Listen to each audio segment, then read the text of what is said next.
So a warm welcome to everybody who is joining this session. We are delighted to have you with us. A reminder that we have interpretation available in English, Spanish, French, Russian, and Arabic. You will see at the bottom of your screen an icon that looks like a globe.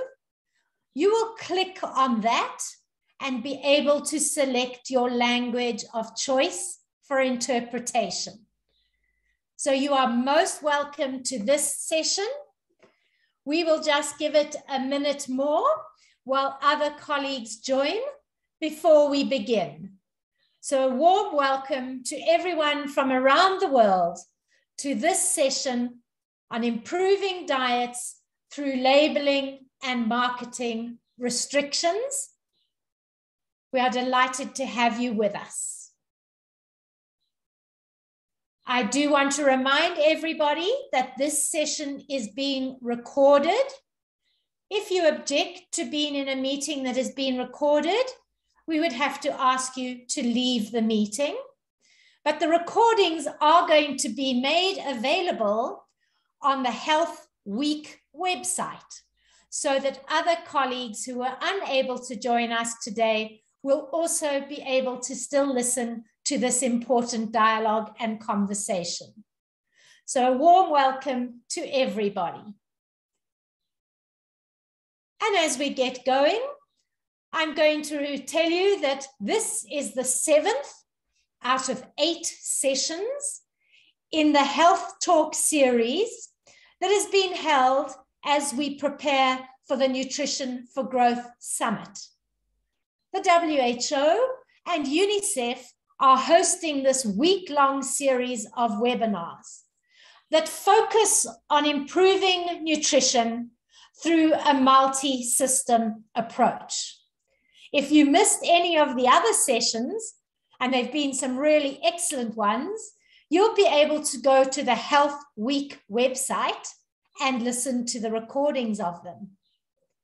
Today, we are going to be addressing the very important subject of improving diets through the labeling and marketing restrictions.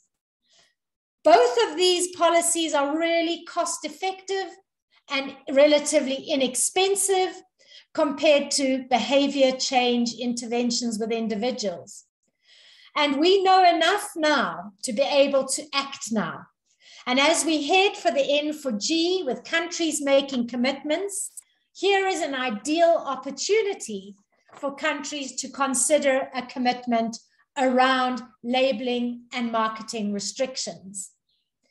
As we get going, I invite you all to enjoy welcoming and saying. Je voulais vous donner la bienvenue dans le chat. Vous pouvez utiliser le chat pour donner la bienvenue, et c'est très intéressant de voir des collègues du monde entier nous regarder. Donc, vous pouvez dire bonjour à travers le chat. Si vous avez des questions que vous voudrez poser, vous pouvez les mettre dans le cadre questions et réponses. Utilisez le cadre questions et réponses seulement si vous avez des questions. Mais dites bonjour dans le chat. In this session, let me hand over for our opening remarks to Katrin Engelhardt, who is a scientist addressing healthy diet policies in the Department of Nutrition and Food Safety at the WHO in Geneva. So Katrin, I know to you I can say good afternoon. But over to you to give us the opening remarks. Bonjour, nous ouvrons les ouvertures, votre bienvenue. Bonjour, bienvenue à tous ceux qui nous ont rejoints aujourd'hui.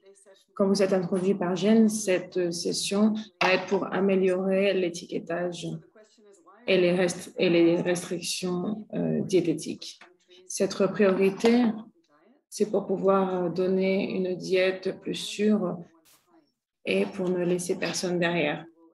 Donc, pour avoir plus de détails de cette session, c'est l'environnement actuel diététique pour les aliments procédés et et les nourritures qui sont généralement n'améliorent pas les diètes. Et comme nous le savons, ça peut être souvent quelque chose de confus et de mal entendu. Donc, la deuxième question est pourquoi nous n'avons pas décidé d'utiliser ces deux sujets pour une seule session. Bien évidemment, il y a une raison pour ne les pas avoir intégrés, mais ce qui est plus important, c'est que nous voyons qu'il y a deux sujets très importants. Notre valeur, et cela va au-delà du goût et le prix de la nourriture. Les éléments de la nourriture qui sont autour de nous, et particulièrement celui que nous allons passer en marketing, inclut les paquetages et pour pouvoir changer. Et cela affecte notre système. Donc, le marketing, comme définition, essaye de donner un désir et nous oblige à consommer des aliments. Le marketing de la nourriture est souvent quelque chose qui n'est pas sain et qui n'aide pas dans une diète. Nous considérons que l'étiquetage est utilisé pour les industries de la nourriture. Par exemple, quand il n'y a pas une diète appropriée, c'est souvent le cas.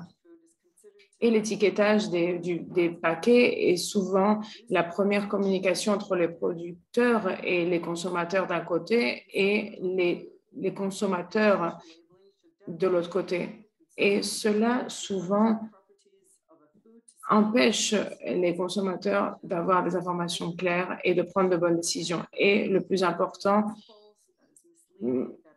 c'est un étiquetage qui est souvent mal interprété et qui crée une mauvaise impression dans le caractère. Donc, même s'il y a des restrictions de marketing, il faut comprendre l'étiquetage et que la plupart des personnes ont des options, mais que ce sont des problèmes d'étiquetage qu'il faut pouvoir promotionner pour avoir une meilleure diète.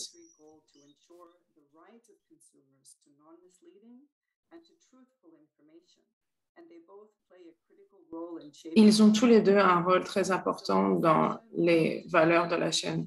Donc, pendant cette session, nous allons voir les conditions en décembre que nous avons vues pour pouvoir protéger les enfants du marketing et assurer que cette politique qui prévient l'étiquetage et pour éviter la mauvaise communication, mais surtout pour pouvoir aider le consommateur à avoir une meilleure information et participer à prendre des meilleures décisions. Donc, pendant la discussion aujourd'hui et avec ma collègue Cathy Chang, Cathy Goldman, j'aimerais vous étendre une bonne, très importante bienvenue aujourd'hui, ou vous pourrez peut-être écouter l'enregistrement plus tard. Merci beaucoup. Merci Catherine pour pouvoir expliquer comment ce sujet est important et qui est très près de mon cœur, puisque nous voyons comment il faut être persuasif et que le marketing peut être très impressionnant et que nous pouvons changer cela pour avoir des meilleures décisions pour chacun. Donc, c'est notre plaisir aujourd'hui d'avoir un pays de l'autre côté qui va se présenter parce que ces actions se passent dans d'autres pays. Donc, c'est mon privilège et mon plaisir de donner la bienvenue de la République du Chili, le sénateur Guido Geraldi. C'est très bien de vous avoir ici aujourd'hui et je sais que vous allez commencer votre session en montrant en premier une vidéo rapide et nous allons commencer par la vidéo. Modelo de etiquetado nutricional. Los octógonos nuevamente han llegado para quedarse. Estamos viviendo una situación muy dramática, aumento de la obesidad de manera gigantesca. Que lo que está ocurriendo en Chile está ocurriendo en todas partes del planeta. Los mismos Kellogg, los mismos Nestlé, una industria de la sal, del azúcar y de las grasas saturadas y de las calorías. Esta esa ley mandató al Ministerio de Salud a establecer límites para esto que llamamos nutrientes críticos. Esos límites, a su vez, direccionaban a 3 normativas. Una, un nuevo sello de advertencia. Cualquier alimento que sobrepasara los límites no iba a poder hacer publicidad dirigida a niños. Como no son saludables, no se pueden vender en colegios y no pueden haber compras públicas del Estado. Los niños hoy día están expuestos a la mitad de publicidad de alimentos poco saludables que veíamos antes de la ley.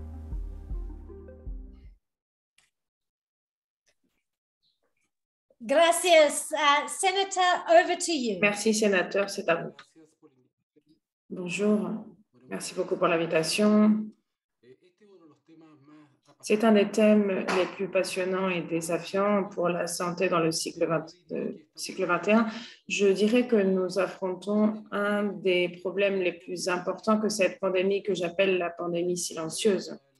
De mon point de vue, la pandémie, l'obésité et toutes les conséquences qu'il y a est plus grave que la pandémie du Covid. Mais la différence avec le Covid, c'est que cela a généré une conscience mondiale et des instruments mondiaux, et celle-ci n'a pas de politique. Elle n'a pas de politique parce que c'est des grandes affaires. Nous voyons un modèle de consommation et de développement. C'est une grande affaire pour les nourritures et les recours qui sont mis pour éviter de changer les habitudes de santé. Et c'est aussi une affaire gigantesque qui est mise en place parce qu'au lieu de résoudre les problèmes de santé, nous allons donner des palliatifs pour pouvoir maintenir la situation, mais cela ne récupère pas la santé. Aujourd'hui, 60% des bénéfices de beaucoup de pharmaceutiques, de médicaments, sont en rapport avec des produits qui sont faits pour pouvoir faire face à tout ce qui est face à l'obésité et les conséquences. Les frais des pays sont des frais qui vont être impayables. Des frais comme nous allons voir qu'il y a des produits dans tout et toutes les conséquences qu'il y a pour la santé. Cela est un thème social parce que ce sont les pauvres du monde. C'est eux qui ont la plus grande charge de maladies. Et le plus grand problème social, ce sont les pauvres qui ne sont pas nourris. Au Chili, plus du double, le double de risque à une personne qui est obèse. Elle a plus de possibilités d'avoir des cancers, des infarctus. Donc, c'est très important pour notre humanité. Et par la suite, nous avons d'autres évidences dans le monde pandémique et nous savons qu'être obèse va apporter plus de risques, le double de risques de mourir ou d'avoir une hospitalisation due au Covid. Donc, c'est un thème qui est un défi. Donc, quel est le problème de cela? En premier, nous avons un piège. L'Organisation mondiale de la santé, l'OPS et l'UNICEF, ils ne peuvent pas appeler cela des maladies chroniques parce que ce sont les plus transmissibles de toutes. Ces maladies sont beaucoup plus transmissibles que les maladies virales parce qu'elles se transmettent à travers la publicité. Et la publicité est faite avec de la neuroscience, avec des psychologues pour intervenir dans le cerveau des personnes. Et l'industrie de la nourriture fast-food, ils le savent. Ils savent que les enfants puissent commencer de la nourriture poubelle, et cela pour plus longtemps. Et c'est une grande stratégie sans mettre les enfants face à cette situation. La consommation du sel, du sucre, ce sont des sujets qui sont mis en place, qui sont mis pour ne pas nous permettre de grandir avec une santé. Il y a des changements parce que la plupart de la publicité va au-delà des moyens traditionnels. Ça se déplace vers des moyens qui ne sont pas régulés. La plupart de la publicité est par Internet et c'est une publicité personnalisée. Nous le voyons quand nous rentrons dans une page Instagram, TikTok, et ce sont des programmes très graves d'intervention des cerveaux avec des mécanismes super sophistiqués de neurosciences pour pouvoir porter l'attention sur cela. Et cela permet que les enfants soient addicts. Ils sont déjà addicts aux écrans mais ils ont déjà, à l'âge de 8 ans, environ 3 heures d'écran. Et un enfant plus grand a plus de 6 heures d'écran par jour. Donc, c'est une addiction qui emmène des problèmes très complexes. Par la suite, nous avons des conséquences. Il y a d'autres conséquences. Les conditions d'être obèse vont se propager dans d'autres générations. Donc, nous ne pouvons pas parler seulement des problèmes actuels, mais aussi ceux du futur. Pour les mécanismes métabolisme, mais aussi ceux de la médecine, comme les bactéries que nous avons dans notre corps, parce qu'elles vont définir une partie importante de notre comportement, de notre état de santé. Nous savons qu'une partie très importante de notre corps est bactérienne, donc il faut faire très attention à ce système global. Il y a une violation des droits humains. La plupart des personnes qui font les publicités pour les nourritures poubelles engendrent des crimes et nous avons accusé au niveau international. Nous pensons qu'ils abusent des enfants. Nous pensons que nous devrons faire face à niveau mondial et ne pas permettre que les aliments soient les premiers générateurs des problèmes de santé. Nous avons une charge de maladies importantes et ne pouvons pas appeler le cancer, l'infarctus du cœur, l'hypertension et le diabète des maladies chroniques. Ce sont les plus transmissibles. Et si nous ne changeons pas ce concept, nous ne pouvons pas changer parce que nous n'avons pas de diagnostic. S'ils ne sont pas transmissibles, on ne peut rien faire. Par contre, s'ils sont transmissibles, nous pouvons couper la chaîne qui est la publicité. Donc, ce que nous voulons établir, c'est un droit humain. J'ai par exemple un céréal Nestlé ici. Ça, c'est de la poubelle. Ce que nous avons fait, c'est impossible de lire cet étiquetage. Cet étiquetage, comme vous le voyez, est un étiquetage qui est fait pour ne pas le comprendre, pour falsifier l'information. Donc, je sais que je l'achète, mais je ne sais pas ce qu'il y a. Nous avons présenté un projet de loi qui nous a permis de savoir qu'est-ce que permettent de comprendre ces étiquettes qui sont en bas et que l'on puisse les identifier par un enfant de 6 ans. Ce sont eux qui nous ont dit que ce qui comprenait le plus, c'était ces étiquetages, haut en calories et haut en sucre. Donc, la saleté que nous voyons ici, et pourquoi les parents, pendant certaines décennies, n'ont permis à leurs enfants de consommer ces aliments et qui avaient une quantité de sel très importante à l'intérieur et aussi de sucre. Donc, cela a permis de savoir comme citoyens si nous pouvons décider. Et la deuxième chose, on ne peut pas avoir de publicité à la télévision. Nous ne pouvons pas avoir, si nous avons cet étiquetage, nous ne pouvons pas le vendre dans des écoles. Il n'y a pas de jeu. S'il n'a pas d'étiquetage, il ne peut pas avoir de jeu.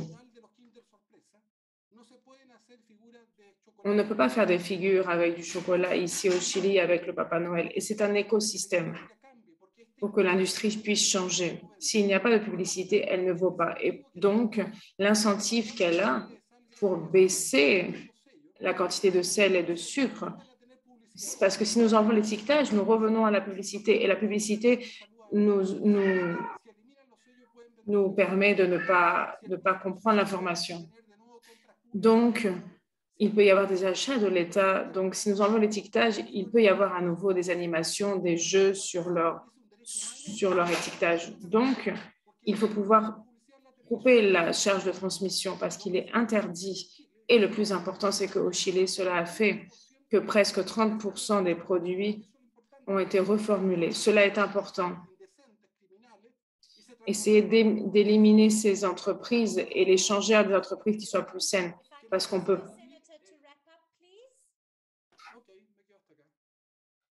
OK, je termine ici.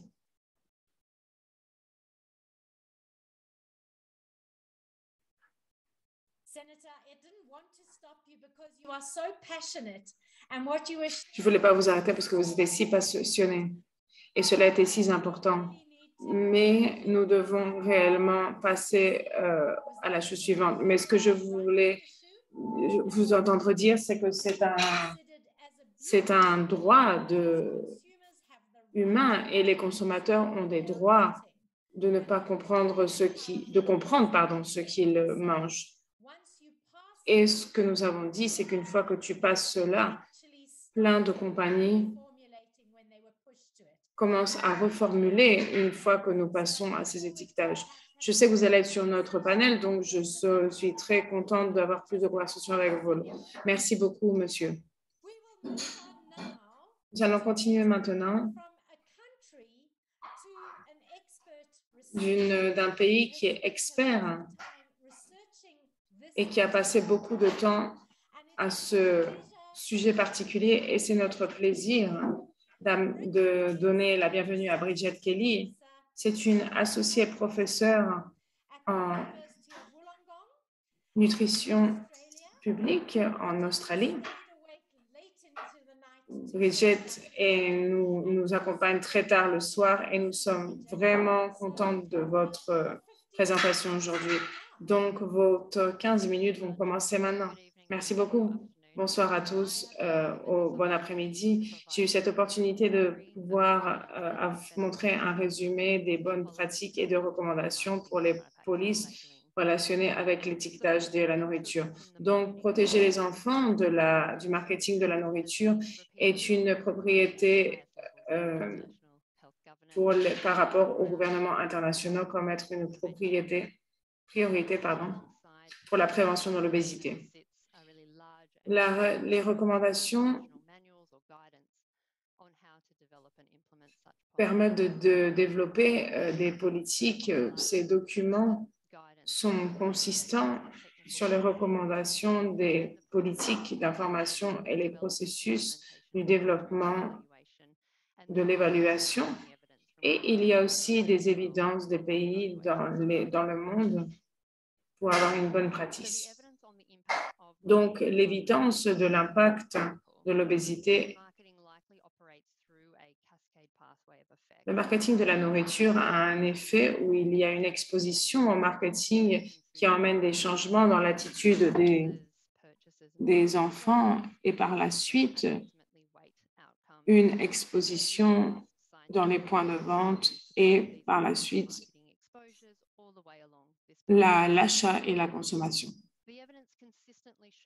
Les évidences montrent que les enfants sont exposés au marketing de la nourriture dans tous les domaines et la plupart des produits sont recommandés. Dans les études que nous avons vues dans 23 pays,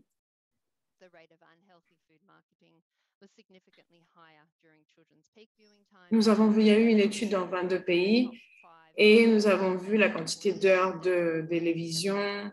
La donnée qui a été capturée a été faite entre 2008 et 2017 et ce que nous avons vu, c'est qu'il y a eu 5 heures en moyenne par jour basées sur l'audience. Quand nous comparons le marketing de la nourriture avec les politiques d'arrangement, nous avons trouvé qu'il il est beaucoup plus élevé,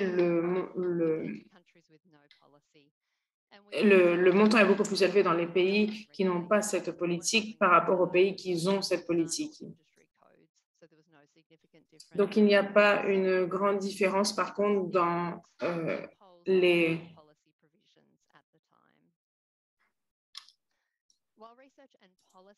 Tended to focus on TV advertising, children's exposures to digital food marketing are even more concerning, I would say. L'exposition dans le marketing digital de la nourriture se voit par plusieurs méthodes. Il y a des études qui sont faites avec des enfants australiens avec 3 jours de présentation par écran sur les outils. Il y a des on media qui sont ceux qui sont les influences en ligne et les pages, et cela a des politiques d'implication en faisant des restrictions payées dans des endroits qui sont des endroits de marketing payé à l'avance et qui ont plus d'exposure. L'impact de la nourriture, du marketing de la nourriture, nous pouvons voir ici qu'il y a des relations avec la consommation de la nourriture. Et dans cette analyse, nous avons vu qu'il y a une signification, il a été prouvé que l'exposition du marketing de la nourriture a donné des relations avec la consommation de la nourriture.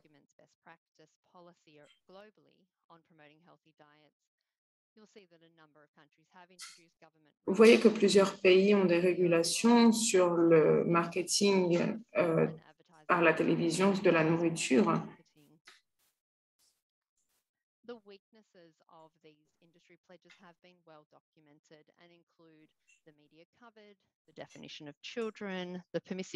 L'impact de l'initiative de la limite de la publicité de la nourriture et des boissons pour les produits qui sont en relation avec les enfants est un système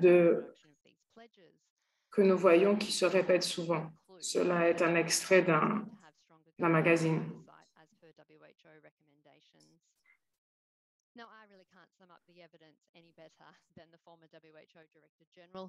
Le directeur général de la WHO a dit à la Commission pour essayer d'arrêter l'obésité chez les enfants. Il a expliqué que le marketing globalisé des produits qui ne sont pas sains ainsi que les boissons a émis un avertissement à toutes les industries. Quelles sont les recommandations et les politiques d'approche et la définition?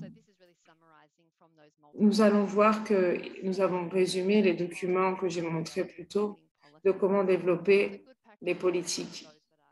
Donc, une pratique que nous pouvons faire, c'est réduire l'exposition des enfants et appliquer des communications commerciales qui sont faites pour promouvoir des effets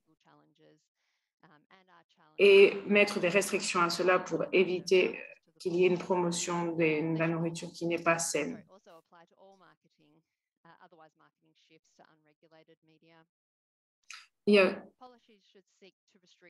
Les politiques d'approche recommandent aussi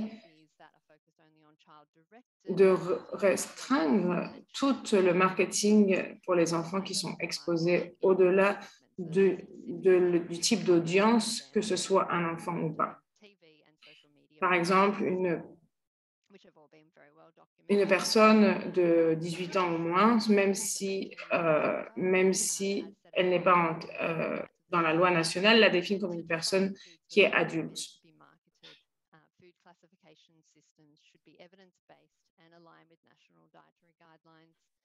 WHO nutrient profiling models have been developed in all regions and could be adapted or adopted. Shifting now to focus on front of pack labeling, l'étiquetage de la nutritionnelle, les politiques et les outils pour pouvoir réaliser des diètes plus saines.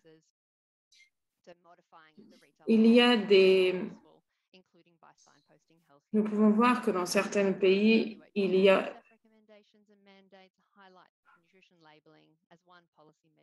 des changements très importants dans la chaîne de nourriture pour changer et montrer un intérêt et les besoins et les outils qu'ont besoin les consommateurs pour faire des choix plus sains.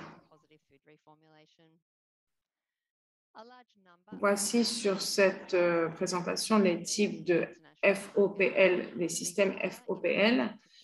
Et nous pouvons voir qu'il y a le logo, il y a l'indication, le résumé de l'indication et les nutriments spécifiques du produit.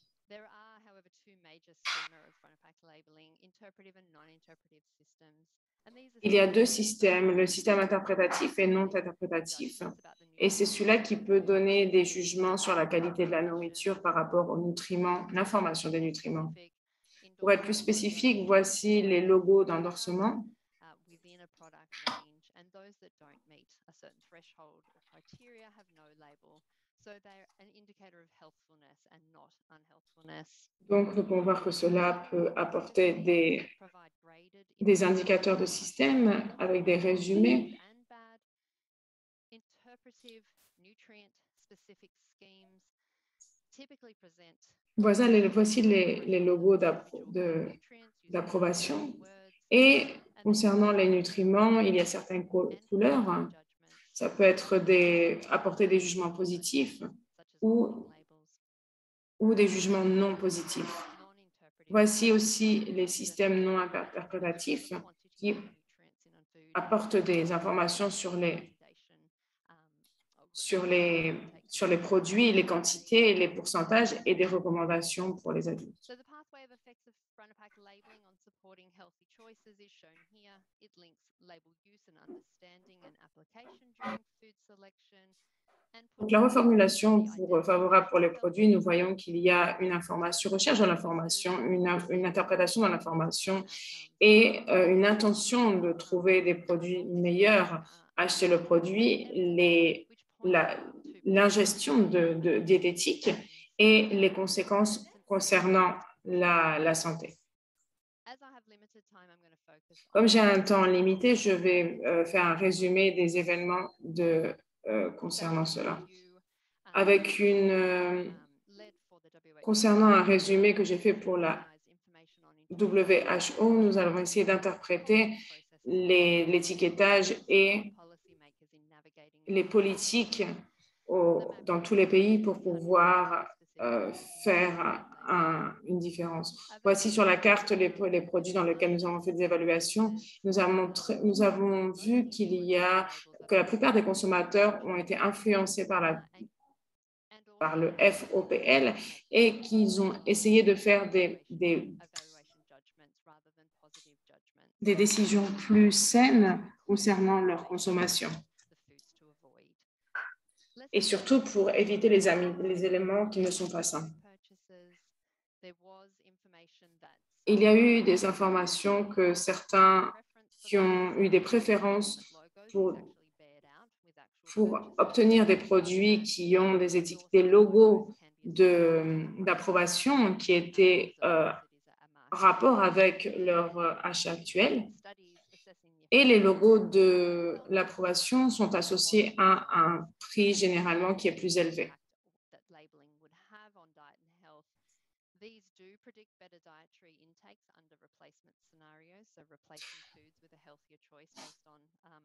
Donc, remplacer de la nourriture avec des nourritures plus saines.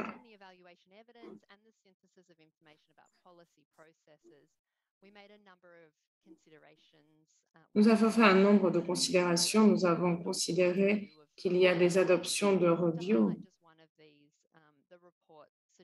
pour faire un rapport qui a montré que le gouvernement doit mettre en place un système plus positif pour l'évaluation négative et le jugement. Nous avons mis en place cette évaluation aussi. En complément avec ces rapports, nous voyons ce document concernant l'étiquetage et le manuel.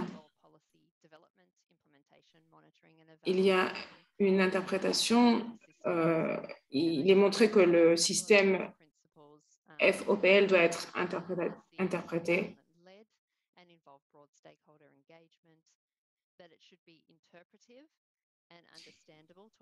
Et il faut qu'il puisse être clair pour toutes les personnes qui vont consommer.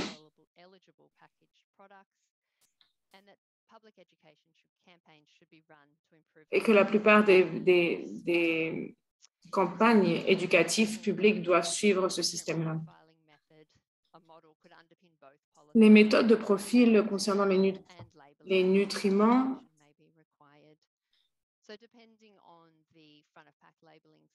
donc, suivant le système qui est adapté au niveau de l'étiquetage, les nourritures peuvent être classifiées par les nutriments, par exemple les milligrammes, les sodiums par milligramme, ou il peut y avoir d'autres éléments qui peuvent déterminer s'il y a un profil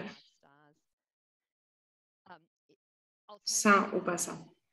De manière alternative, il peut y avoir des systèmes pour le profil, pour le marketing de nourriture, ont appliqué des algorithmes sur le profil de la nutrition. Et donc, il y a des adaptations qui sont demandées dans ce système si nous voulons mettre un étiquetage.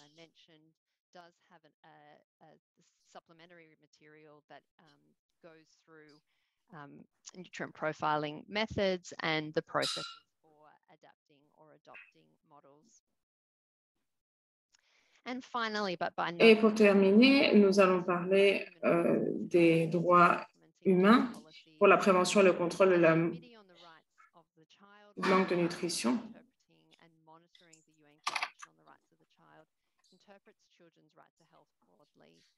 So this includes ensuring a healthy and safe environment. The committee has specifically noted that the food industry spends billions of dollars marketing unhealthy foods to children and that this should be regulated and controlled. So too, the right to health for all people extends to an adequate and safe food and nutrition, a supplier for food and nutrition. In 2018, the UN General Assembly acknowledged the importance of human rights in the global response to NCDs and that states should commit to take necessary measures. And the implementation of interpretive front-of-pack labelling is a rights-compliant measure.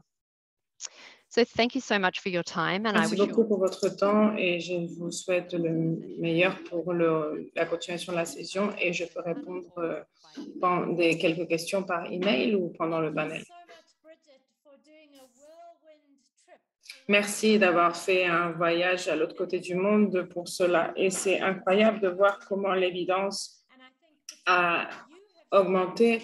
Et par rapport à ce que vous avez partagé avec nous, ce qui est clair, c'est que l'évidence, et vous avez écouté du sénateur, que l'envie de politique, et les évidences, maintenant, nous devons voir les actions. Et ces actions doivent se passer au niveau du pays. Donc, je vais vous demander de rester avec nous peut-être quelques minutes, Bridget, pour vous poser peut-être une question, mais j'aimerais en premier avoir mon panéliste ici. Donc, c'est mon plaisir de demander à nos panélistes de mettre leur caméra. Je vois que le sénateur est encore avec nous, donc c'est très bien de voir que nous avons le sénateur avec nous. Et je m'excuse s'il y a des mauvaises interprétations de leur nom. Pour le reste des présentateurs, je vais utiliser votre prénom, si vous me permettez, pour pouvoir faire une conversation.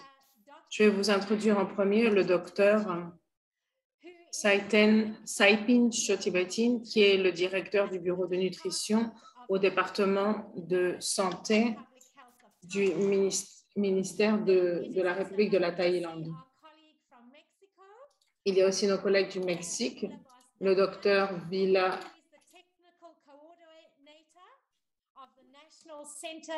qui est aussi le coordinateur le programme de prévention des maladies. Nous avons aussi d'Angleterre Amy Smollen,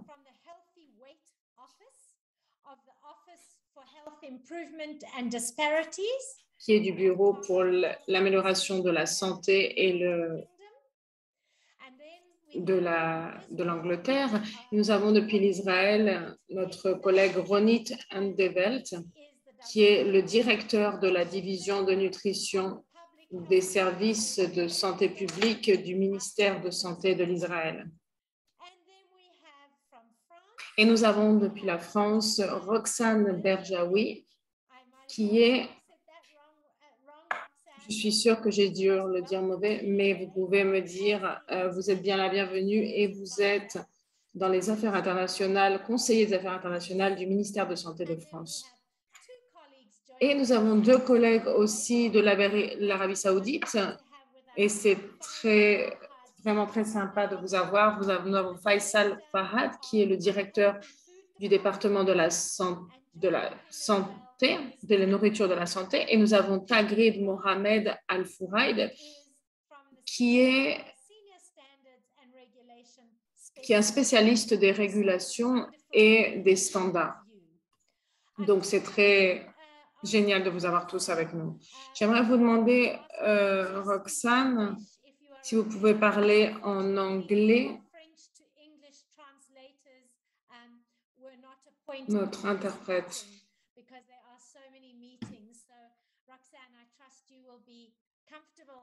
Speaking to us in English. I know your English is much better than my French, Madame. So we've talked about the time for action being now.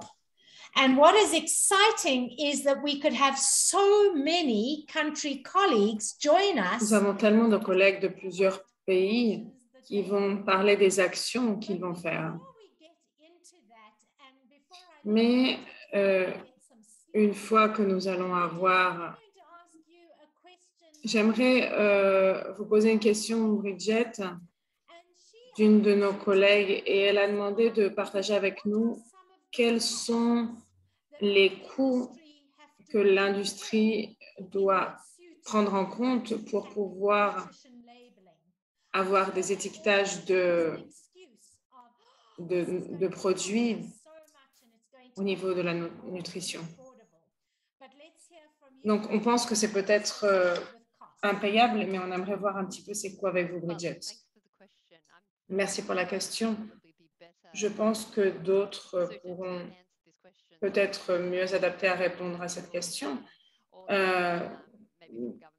Peut-être ceux des gouvernements, mais comme une personne à l'extérieur qui fait des recherches, qui regarde cela, les coûts sont souvent beaucoup élevés, nous allons dire, pour réarranger les étiquetages. Mais comme cela se passe souvent, il faut voir quelles sont les campagnes de marketing. Donc, par exemple, pour promotionner et se rendre compte qu'il est possible et que cela se produit souvent. Donc, je ne veux pas... Nous allons voir des réponses peut-être de l'industrie dans le chat, mais d'une manière extérieure, l'étiquetage, et surtout au niveau de nutrition, ne change pas tout le temps. C'est vrai que c'est un point très intéressant et effectivement, ne change pas régulièrement. Donc, avec d'autres pays pourront peut-être ajouter à cette réponse, mais je vais vous laisser partir et nous vous remercions d'avoir été avec nous. Ça a été incroyable. Nous allons, la gravation va être disponible. Donc, Bridget nous a partagé un PowerPoint et avec ses recherches. Donc, si je suis... nous n'allons pas partager le PowerPoint, mais par contre, l'enregistrement de cette session sera disponible. Merci, Bridget. Nous allons sélectionner, nous avons encore 40 minutes pour notre discussion, d'où nous allons espérer que nous allons pouvoir aborder plusieurs points. Je vais commencer avec l'Arabie Saoudite.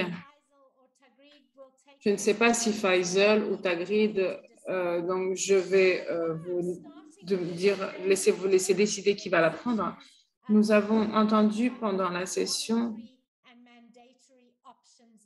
que les options obligatoires existaient. Et si j'ai compris correctement, depuis 2018, l'Arabie Saoudite a volontairement des étiquetages de packs pour mettre sur leur paquet de manière obligatoire. Mais je comprends maintenant que vous avez fait des efforts pour le rendre obligatoire. Donc, ce serait peut-être intéressant de savoir pour que vous puissiez nous dire pourquoi il y a eu des raisons pour aller de manière volontaire jusqu'à une manière obligatoire. Donc, je pense que Faisal, tu vas répondre. Merci beaucoup à tous les présentateurs. C'est un événement intéressant. Je vais dire, qu'il y a une approche obligatoire, effectivement. Donc, pour avoir l'histoire la plus complète,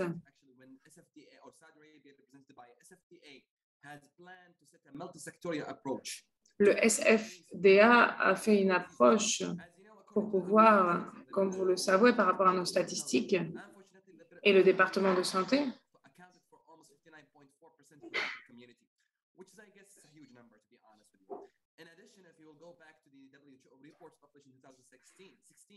you will find actually the total deaths, 73% of total deaths in Kingdom of Saudi Arabia comes basically from non-communicable disease.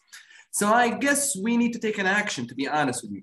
So in 2018, Saudi Arabia, represented by Saudi FDA, has actually launched its healthy food strategy. The healthy food strategy actually contains a lot of objectives. One of the main objectives is introducing multiple traffic light labeling to the consumer as a voluntary approach. Then I guess in 2019, between the period between 2019 till 2020, we've started to monitor and actually assess the compliance of the food industry and the uptake of the food industry to the voluntary approach. And unfortunately, wasn't that much good, to be honest with you. Like according to the data that's been published in our recent studies, basically 1.8% of the total companies that have been surveilled during the monitoring report actually adapted the front of pack labeling. And if we will go deep to analyze it, I will give you just some numbers.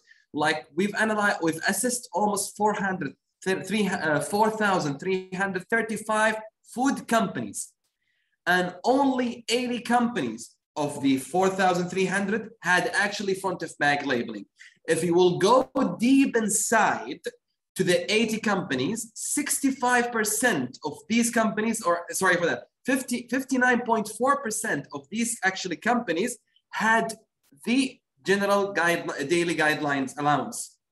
When it comes to the front of pack labeling as a traffic light labeling, which is the one imposed, or which is the one actually Saudi FDA has been urging the full industry about it, only 35%. Wow. So I'm going to ask you just to wrap up quickly. Yeah, of course. So at the end in 2021, we've decided to take a bold step, actually. We've decided to go ahead with the mandating the multiple traffic light labeling. We do face a lot of challenges on that, but rest assured, we are actually, inshallah, gonna face it with a good, Inshallah, you will have the strength of us behind you to support inshallah. You in that. Thank you so much. We do appreciate so it. I will also come back to Je vais aussi revenir avec plus de questions pour tout le monde. Amy, j'aimerais aller avec vous parce que je vois que vous allez sourire quand on parlait concernant le mandat obligatoire. Et je crois que l'Angleterre a fait des pas en avant. Donc, pourriez-vous partager de comment ont été vos processus et comment vous avez pu voir cette politique avec l'agenda et cette vision avec... Oui, bonjour, merci Jane. Merci de m'avoir invité à parler aujourd'hui. La différence est différente pour l'Angleterre par rapport à la politique. Donc, oui, effectivement, nous avons...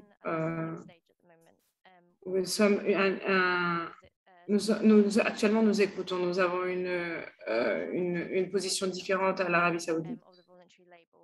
Et tout l'étiquetage volontaire est... mais nous écoutons. Nous écoutons actuellement. Nous connaissons les opinions, nous connaissons les flexibilités pour pouvoir le rendre obligatoire. Mais nous voulons prendre une décision correcte avant d'aller vers ce côté. Donc, nous allons vouloir quels ont été les étiquetages qui ont été développés et en regardant d'autres politiques, les collègues peut-être ne le savent pas, mais nous allons introduire un total de produits en ligne avec le marketing et cela va être limité en télévision en En 2023, nous avons pris cette décision de ne pas aller vers les restrictions. C'est parce que nous n'avions pas vu les actions que nous voulions. Le gouvernement était vraiment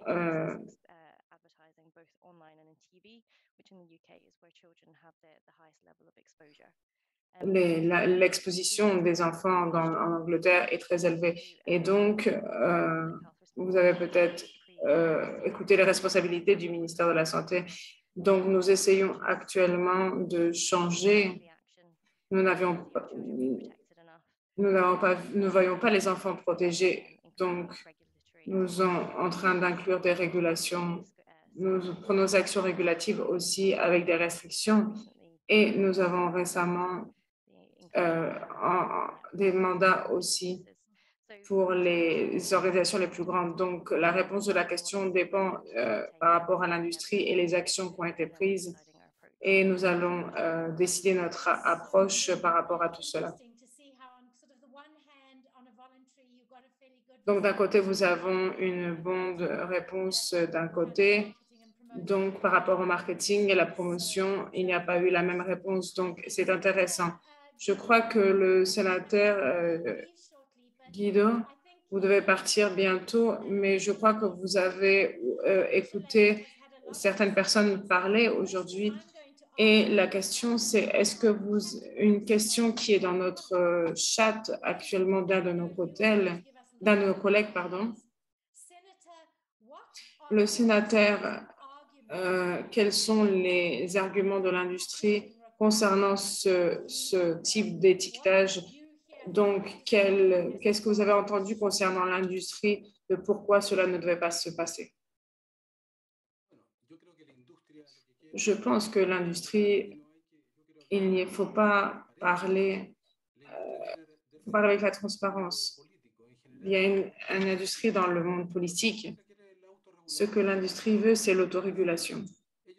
Parce que si eux, ils savent le mal qu'ils sont en train de faire, c'est comme le tabac.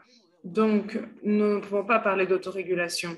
Cela n'est pas le discours que nous voulons entendre. L'industrie au Chili est comme un feu rouge. L'industrie, nous avons fait 2 rencontres mondiales d'obésité en Kepagushka. Et à ce moment-là, la présidente Bachelet, à cette période-là, elle avait demandé que nous éliminions cela de la loi pour éviter la transmission de la loi. Nous avons approuvé cette loi et par la suite, nous avons fait des études avec des enfants. Parce que c'est important que les enfants savent identifier l'étiquetage, pas nous les adultes, parce que si les enfants ne le comprennent pas, cela veut dire que ça ne marche pas. Le GDA, cela n'est pas possible. Tous ceux qui ont cette information, ça ne sert pas. Donc, si on ne comprend pas pendant quelques secondes, bien sûr, si un enfant de 6 ans comprend, une personne de 20, 30, 40, 50 ans va comprendre. Donc, nous comparons beaucoup l'étiquetage. Et pour notre surprise, nous pensions que les enfants allaient dire ce sont les enfants qui ont identifié. Quand nous avons fait l'étiquetage noir, ils nous ont dit qu'ils voulaient revenir en arrière. Et nous avions raison, les enfants avaient raison. Nous vous remercions de leur dire de ne pas avoir passé l'autre loi parce que ce qu'ils ne veulent, ils ne veulent des couleurs et ça ne sert à rien. L'industrie le font des fois sans conscience. Donc, s'il n'y a pas un étiquetage clair et que les enfants puissent comprendre, mais l'étiquetage n'est pas la seule chose. Il faut que cela conduise à la prohibition de la publicité, la prohibition des jeux, à la prohibition dans les écoles. L'étiquetage est une entrée au système pour que les enfants puissent regarder cela. Parce que si c'est que l'étiquette, cela... Merci, sénateur. Je vais aller avec mes collègues d'Israël maintenant. Je vais donc passer avec Ronit l'expérience en Israël parce que je crois que c'est un rapport avec l'étiquetage. Pouvez-vous rapidement nous raconter comment vous faites. Et j'aimerais aussi que vous nous montrez quels sont les conseils que vous pouvez donner à d'autres pays pour aller sur ce chemin-là. Merci, Jane, pour l'opportunité d'être à cette réunion importante et de vous montrer notre expérience. Nous avons l'Arabie Saoudite. Maintenant que nous sommes amis, comment assimiler l'étiquetage obligatoire? Je pense que cela est crucial. Parce que quand vous allons le faire de manière volontaire, c'est déjà de manière d'un jugement. Et après,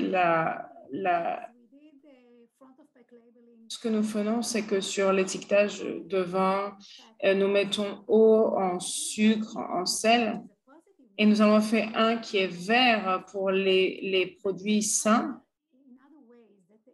qui est d'une autre manière.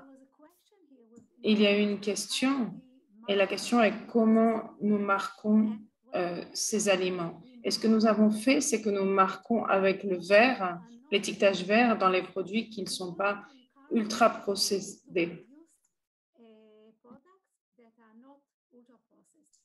Qui nous permet de faire des produits, inciter à faire des produits qui ne sont pas ultra processés. Et l'autre, par exemple, comme les lentilles, les légumes, etc. Nous avons 60% des hommes et 65% des femmes qui sont obèses et nous avons 50% de nos enfants. Donc, nous avons un grand problème d'obésité. Et je pense que la prochaine étape est de faire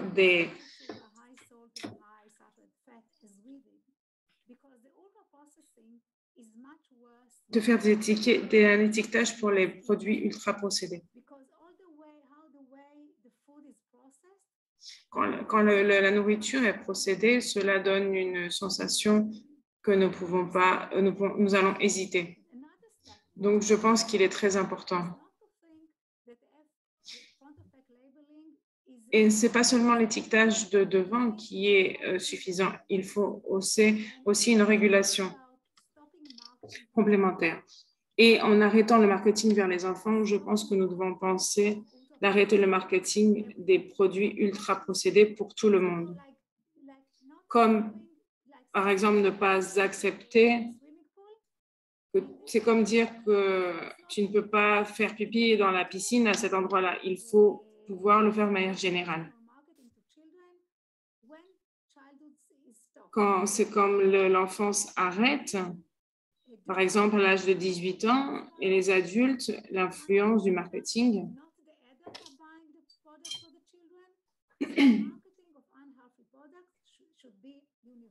Not only for children.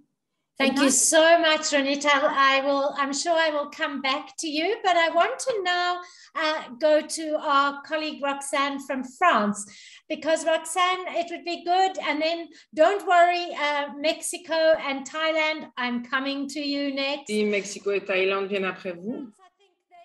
Pour la France, je pense qu'il y a une approche différente, mais j'aimerais vous écouter, Roxane, ce que nous avons vu avec l'approche en France. Merci, Jane.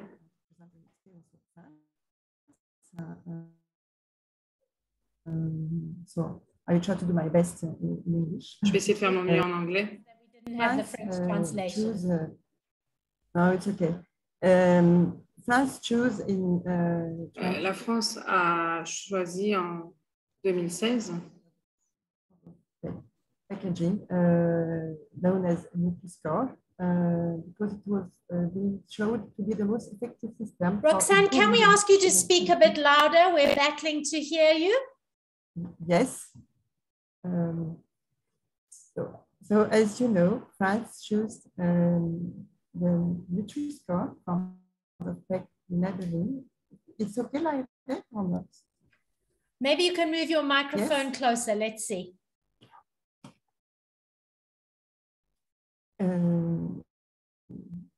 And in 2017, the French authorities adopt officially the Nutri-Score front effect labeling, because it was being showed with experiences and consumers survey that it's the most effective system for improving the nutritional quality of consumer purchases. So it was adopted by the Ministry of Health at the end of 2017. And the implementation is still going on since 3 years with very good uptake with stakeholders and industries. And France chose to keep the voluntary front of pack labeling instead of mandatory. Till now, we have more than 7% of the stakeholders and industry choose the front of pack labeling, which is called Nutri-Score. So thank you, Roxanne. I will come back to you. Also, just your connection is quite poor, so I will we will hopefully come back to you and see if we can get a better connection. But let me take a virtual flight from France to Mexico. And Victor, I'm going to come to you because I think Mexico is also considered really one of the global leaders and has taken some very bold steps. But I would love you to also just share with us from your learnings, if you were to give some advice to other countries taking this up, what would you allez donner des conseils à d'autres pays, qu'est-ce que vous pourriez recommander? Merci beaucoup, Jane. Nous avons, pendant le processus, une approche concernant le système d'étiquetage. Nous avons appris beaucoup de choses et nous avons dû trouver des arguments pour pouvoir interagir pour les zones publiques et privées. Donc, nous avons choisi une approche de régulation qui vont limiter l'influence de l'industrie.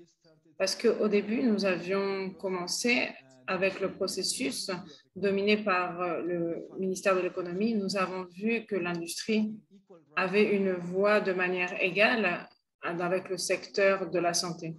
Et donc, c'est impossible qu'une personne qui va mettre un profit d'un sujet peut avoir une opinion objective de quoi faire.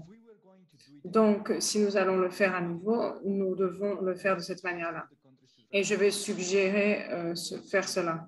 Essayez de trouver une manière dans votre régulation, que ce soit à travers la recherche, le centre de recherche.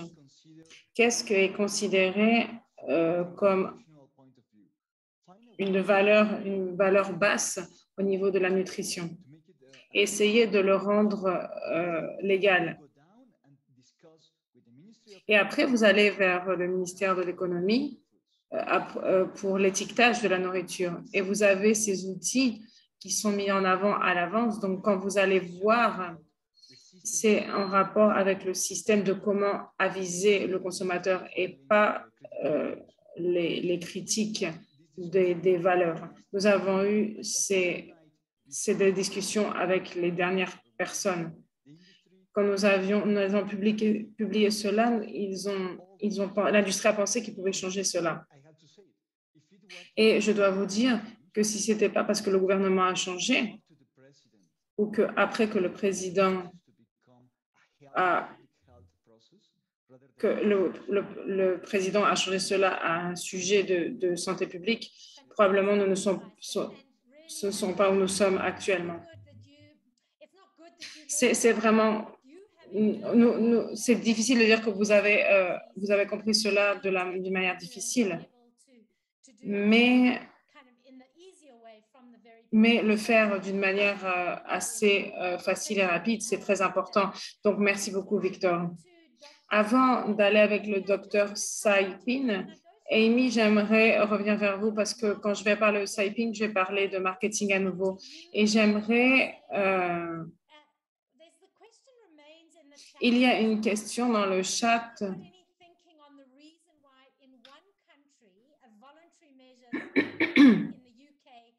of labeling worked voluntary, whereas in another country like Saudi Arabia, it didn't work. And yet we're talking about the same kind of thing. Does anything cross your mind, Amy, and then Faisal, and then I'm going to go to Dr. Saipan, as to why that could be? It's really interesting, isn't it? I was sort of reflecting on that point as well. My gut is saying there's probably a bit of a time difference there. I imagine between 2013, when the government in the UK recommended traffic lights, and I think it was 2017. Et je pense que c'est en 2018 quand les collègues d'Arabie Saoudite ils m'ont montré des évidences sur différentes étiquetages qui ont été mises en avant. Donc, je me demande si cette industrie pense... Je essaye de trouver le mot exact, j'ai du mal, mais c'est difficile.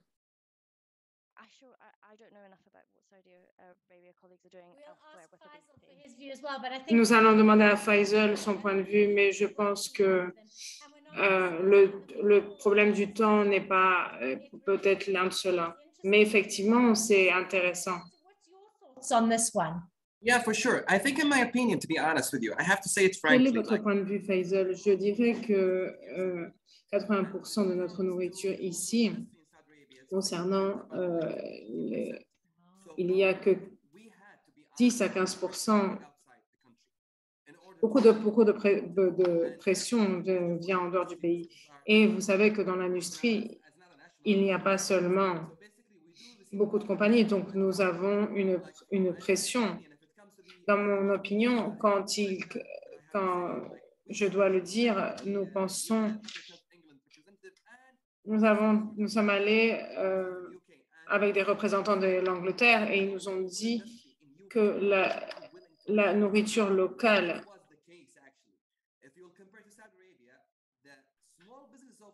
les petits business, nous n'allons adapter jusqu'à ce que les grandes compagnies adapteront. C'est pour ça que je pense que l'Angleterre travaille mieux. J'ai quelque chose d'autre à dire, mais je dois L'approche volontaire n'est pas une bonne approche à prendre comme nous allons régulariser les nourritures. Donc, nous devons passer ce message pour tout le monde que l'approche volontaire ne doit pas être utilisée pour la régularisation.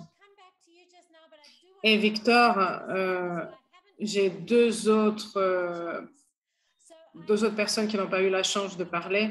Donc, merci pour votre patience, Dr.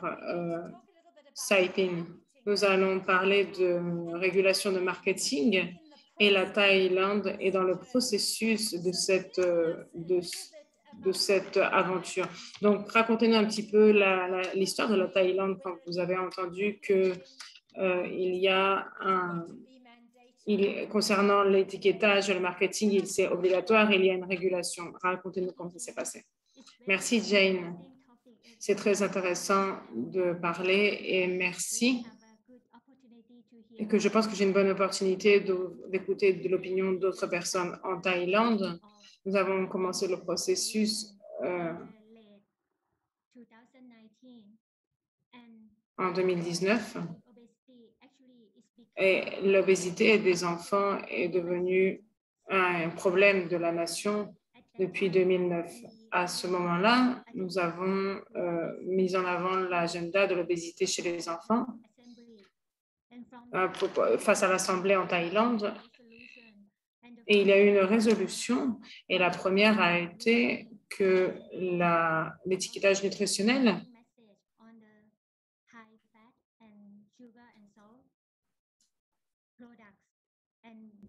Second thing is the control the promotion of the marketing in school. And the third one is the legislation measures on the sweepstakes of the unhealthy food.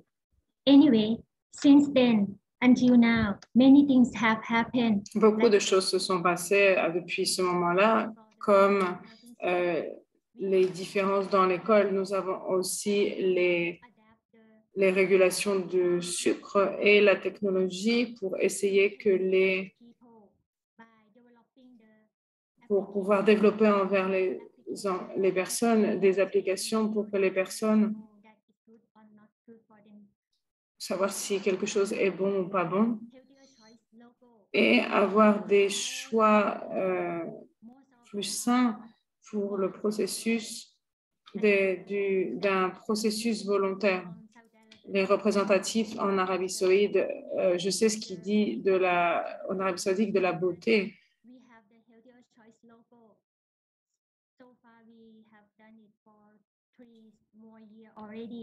Less than 10% of the products have been participate in reformulating the product and get the healthier choice logo. So it's become to us that now the mandatory legislative measures is become to have to get involved in the process. So we started in the late 2019. That's so exciting, and we're going to watch your journey. C'est très intéressant. Nous allons voir votre aventure et nous espérons voir cela avec beaucoup d'intérêt. Mais pour commencer de là, je vais passer vers toi, Tagin, parce que je crois que le Saudi, vous avez une version de la politique nationale pour la régulation de marketing des enfants. Nous avons entendu la Thaïlande. Nous voulons écouter concernant le marketing. Bonjour à tous. En premier, j'aimerais dire que je suis vraiment contente de vous voir tous. Si vous me permettez d'aller, comme l'a dit M. Farsail, il y a eu une stratégie en 2018 et cette stratégie pour améliorer les produits de nourriture concernant pour mettre en place des choses plus as well as international practices and WHO, of course, WHO recommendation. Later on in 2019, while we just designed the standard draft, we implemented a multi-sectoral workshops. We sat with the private sectors and as well as government agencies and listen from them. We just, in that workshops, we determined the targeted age group of children, and we set it up to 12. That was based on their point of view, of course, and based on the international experiences. In 2020, we do surveillance studies. We conducted a surveillance studies, which we think it's very important to be done. One of them was published this year, and the other one is not yet published.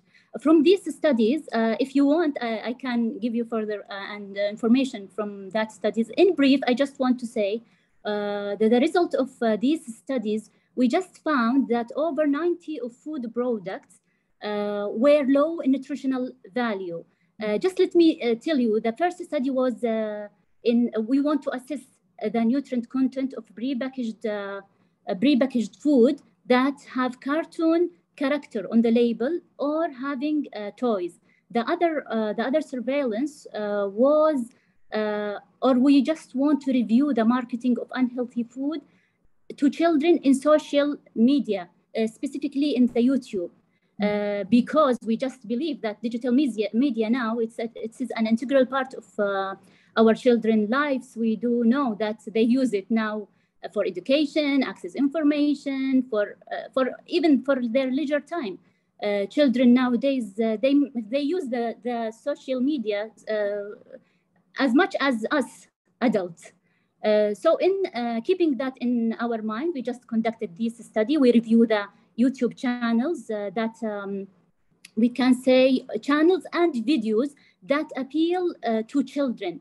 Our inclusion criteria was to review the channels with the with the family channels or kids channels, kids YouTube channels. From that study, as I just said, we found that more than 90% of the product were low in nutritional value. So based on this evidence, we just conclude that a mandatory policy should be done. A restriction targeting a restriction on the restricting food adding children in social media is important for their health, for their well-being, for protecting our children, our future generation, and we want also to affect their eating patterns, their choices for food and preferences as well. Great. Thank you, Tagreet, for giving us that background. And we're also going to watch with interest how that on va voir avec intérêt comment cela va continuer. Victor, vous avez votre main levée et je pense que c'est vous qui allez contribuer à la discussion entre comment nous pouvons un pays peut avoir du succès et l'autre ne l'a pas. C'est peut-être pour ça que vous vouliez parler. Merci, Jen. C'était concernant la discussion de la partie volontaire et non volontaire. Donc, nous avons cette discussion. Nous disons à l'industrie que volontaire n'est... Parce que les compagnies avec la santé publique vont avoir un désavantage. Nous ne voulons pas cela. Et dans un système économique, ce n'est pas important. Ce n'est pas quelque chose qui est décisif. Donc, nous supportons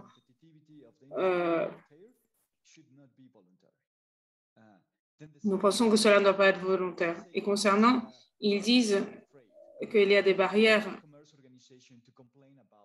et nous allons vers les organisations pour nous plaindre de cela. Et ils nous disent, nous n'allons pas faire de la compétition avec le marché de l'État. Et on leur dit, vous regardez le passé. Dans le futur, tous les pays l'auront. Et donc, vous serez de plus en plus compétitifs aux États-Unis. Avec la santé publique et le travail, ils auront bientôt un étiquetage nutritionnel. Merci de partager cela avec nous. Je vais vous donner 1 minute, sénateur, et après, nous allons aller au moment où nous allons commencer à terminer la discussion. Et je vais vous demander après un message de 30 secondes chacun pour terminer. Je vais donner au sénateur 1 minute en premier. Merci, Jen. Je crois que c'est très important que cela est possible. C'est une politique collaborative et nous travaillons au Pérou avec le député Delgado. Nous avons la loi qui est menée au Pérou. Nous avons des scientifiques. Le pareil en Colombie, au Mexique avec Calvillo, du pouvoir de consommation. Au Mexique, nous avons fait cela il y a plus de 10 ans. Nous avons fait en Argentine aussi. Nous avons pu avancer en Colombie, au Mexique, au Pérou, en Uruguay, dans plus de 30 pays. Et je crois qu'il faut qu'il y ait une volonté. Et l'Organisation mondiale de la santé est gigantesque. Et grâce à cette organisation panaméricaine, nous avons pu avancer en Amérique centrale. Et je pense qu'en Europe, c'est là qu'il y a plus d'intérêt économique. Et ils doivent rester. Il ne faut pas... l'autorégulation ne sert à rien. Les étiquetages qui ne servent à rien Donc, les couleurs du feu rouge ne servent à rien. Donc, nous devons avancer avec l'Organisation mondiale de la santé pour pouvoir valider un moyen. Parce que chaque pays ne doit pas avoir son propre modèle. Ça ne va pas servir. Donc, cela va être comme le tabac. Ça va être difficile. Merci, sénateur. C'est un message très intéressant. Et vous avez donc 30 secondes. J'imagine que le monde du social media, des réseaux sociaux, est important. Donc, nous allons avoir un message comme un tweet avec 30 secondes. Vous allez avoir chacun parce que je dois respecter le temps de cette session et nous avons encore les remarques à la fin. Donc, Roxane, je vais aller vers vous. Quel est votre message final, Roxane?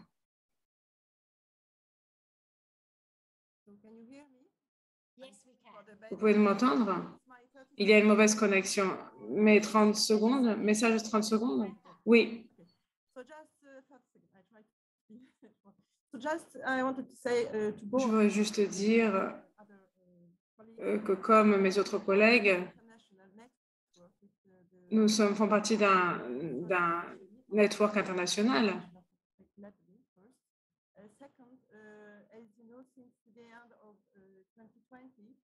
Depuis 2020, nous consultons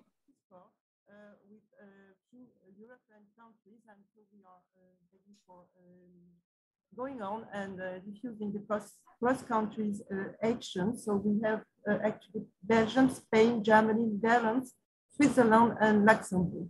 So that's my final message. Wonderful. Thank you so much.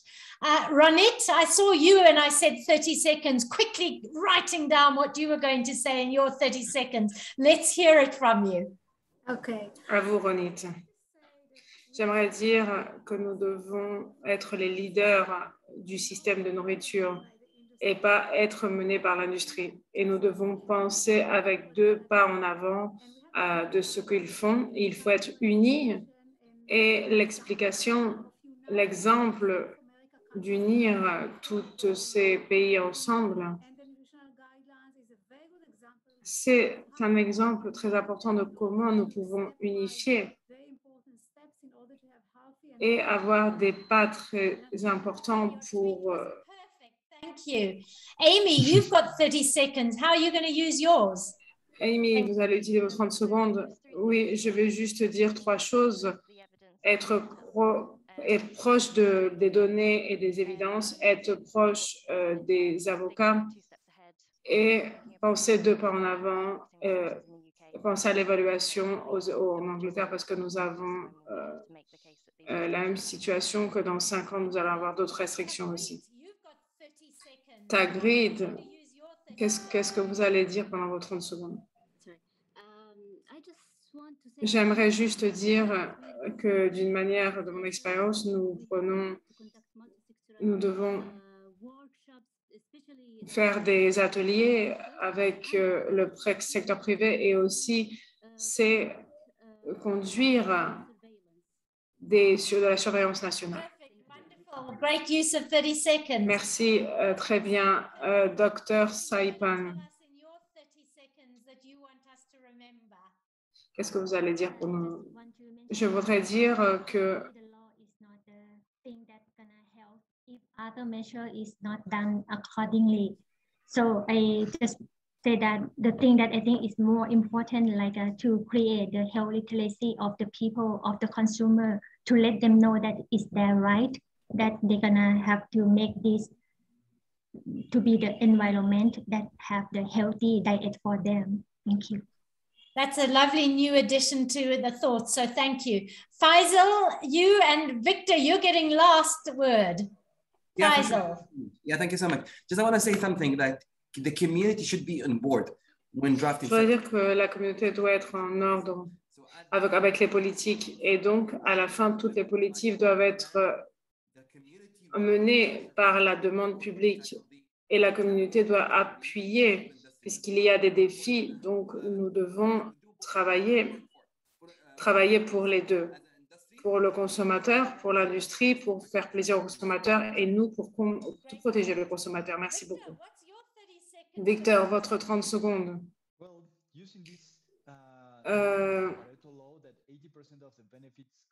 80% des bénéfices viennent de 20% d'efforts.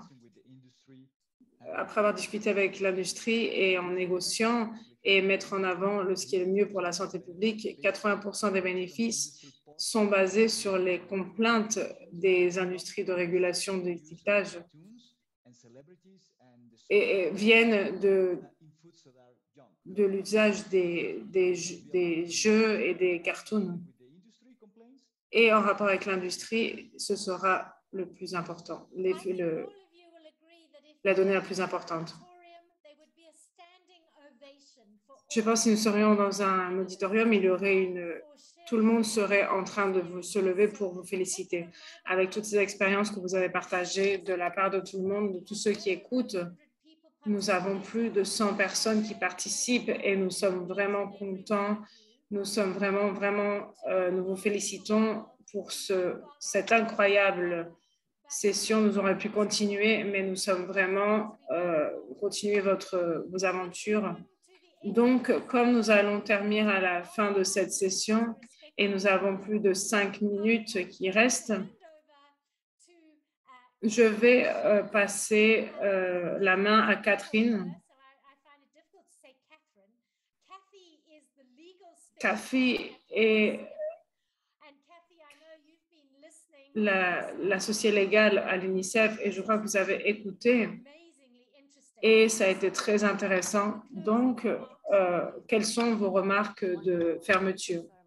Merci beaucoup, Jane. Merci beaucoup à tous les panélistes.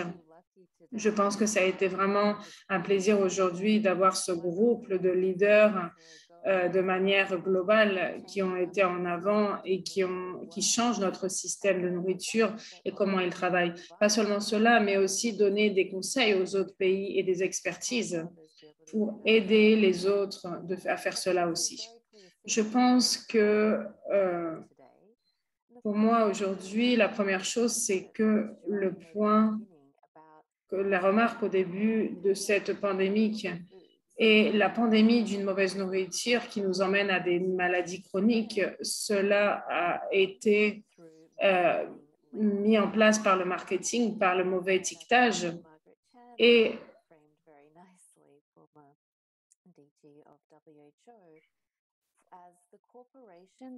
comme une corporation qui met en place ces maladies, c'est ces compagnies qui vont propager les maladies à travers le marketing. Et donc, les gouvernements sont ceux qui doivent protéger les citoyens avec les régulations, en passant par exemple des régulations pour régulariser le marketing et les étiquetages.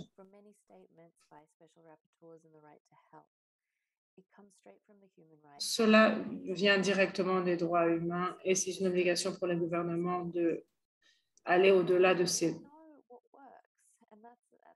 règles. Et il y a quelque chose aujourd'hui de la part des panélistes que nous avons vu, c'est que le système volontaire ne marche pas.